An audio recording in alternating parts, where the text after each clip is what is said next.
সরকার তো অনেক কিছুই করবে, কিন্তু আপনাদের যেভাবে সামাজিক উন্নয়নে আপনারা কাজ করছেন, 1964 থেকে এই ক্লাব প্রতিষ্ঠিত হয়েছে, এত বছর ধরে ক্লাব, এবং এটা ত্রিপুরা রাজ্যের যতগুলো ক্লাব সংঘ আছে তার মধ্যে কিন্তু একটা উল্লেখযোগ্য নাম 9 বুলেটস।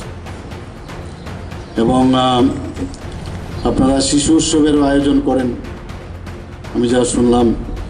তাছাড়া এই ধরনের আয়োজন, এই ধরনের রক্তদান শিবির এসবের মাধ্যমে একটা সামাজিকভাবে কিন্তু তার একটা বাতাবরণ, একটা হেলদি বাতাবরণ কিন্তু সেটা হয়।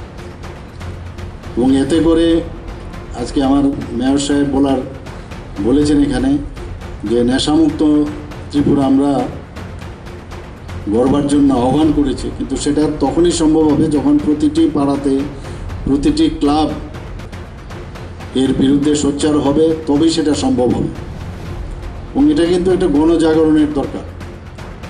আমি আশা করি এটাকে খুব আপনারা আরও বেশি এটার মধ্যে জোর দেওয়া। শুধু তাই নয়, গার্হস্থ্য সমস্যা নিয়েও কিন্তু অনেক সময় অনেক প্রবলেম হয়। আমরা সামাজিক জীব, আর প্রাণী জগতের মধ্যে শেষ কিন্তু আমরা মানুষরা, আমরা এসেছি। আর মানুষে এসে কিন্তু মানুষের সমস্যা, যাতে আমরা সমাজ একমাত্র তৈরি করে কিন্তু মানে মানুষরাই আমরা বলি যে সবচেয়ে উন্নততর জীব, কিন্তু এখানে কিন্তু আমরা সমস্যা সৃষ্টি করি। তো আমাদের দেখে রাখতে হবে